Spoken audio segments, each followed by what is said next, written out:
Tamam bir insanımız yani insanın olmasa önemlense.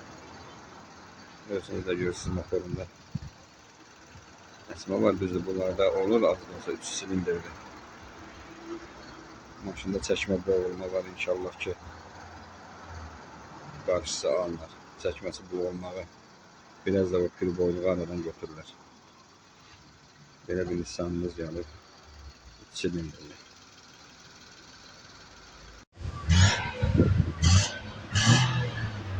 Ver. Ver. Ver.